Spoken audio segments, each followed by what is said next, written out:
Good morning, Nathan Allen, Operations Second Chief for Rocky Mountain Incident Management Team number 2. I want to give you a quick operational update of yesterday's operations and what we have planned for today. So for yesterday's operations, we had resources spread throughout the state for initial attack response in all 4 of the zones. We also had resources staffed on the Ashby, Minor, and Cottonwood. With that high wind alert that we had yesterday, we definitely made sure that we had all of our folks engaged. They were out there working with the local cooperators, getting informed on the communication processes, travel routes, where the values were in that area that could be possibly threatened from a wildfire. That way they were all ready to get engaged if we had a new start. Those high winds led into last night and all through the morning. So with that, we made sure we had all those IA groups ready to respond through the night. We all had our phones on, ready to go if called.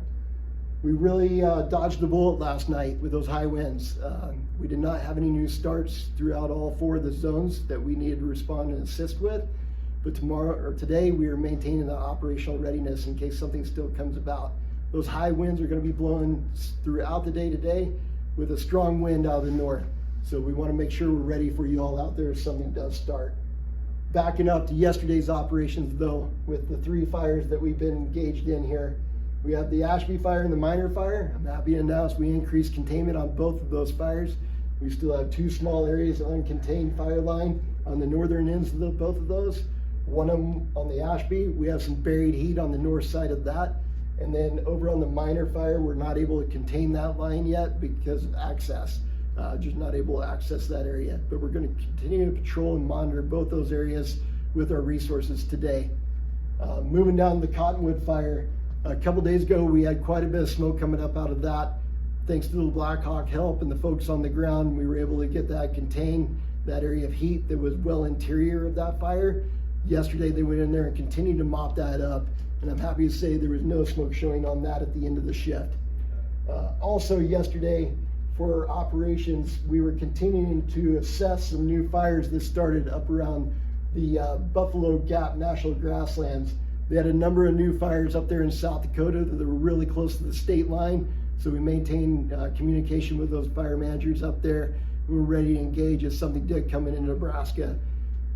The other thing that we had yesterday when resources were coming off of Johnson Hill in the morning, they wound up running into a vehicle fire right off the side of the interstate. So as they were going down the road, they noticed smoke ahead. They were able to get engaged with that and contain that fire of a 1/4 acre. They were also able to assist the local fire department with getting that vehicle down to 1 lane traffic around it while they got access to it. So able to support there. So those were the 3 fires that we assisted on yesterday. We're going to continue to assist on those today. We'll have resources out there, continue to patrol, monitor, and mop up as needed.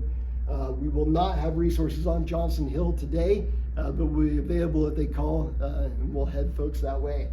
For our IA groups today, we have IA group number 1 in Alliance. They're going to continue to patrol, monitor, get familiar with that area, learn the communications, be available for initial attack if something starts. We have IA group 2 and 3 here in Ogallala. They're going to be available anywhere close response for that area as well. They're going to work with the local fire department if they can get in contact with them and start working on some cross training as well. We also, moving over to Zone Charlie, we have IA group number 4 in Broken Bow, and now we have moved IA group number 6 to North Platte. So they're ready to respond if we get anything through the central part of the state. Moving over to Zone Delta, we have IA group number 5 out here. They've been out there working with the Columbus Fire Department, getting familiar with that local area, and they'll be available for you for any initial attack on the east side of the state as well. We have high winds today. Critical fire weather is still available. With the higher humidities coming in, that really just tempers some of the fire in the grass. Your brush and timber is extremely dry in this country. So if we get fire established in that brush, timber type fuel, you're still gonna have rapid fire growth. And until our relative humidities get up to 35–40% and stay that way for a couple hours, we're still gonna have rapid fire growth in the grass. So with that, we're being diligent to keep our folks available for you throughout the state.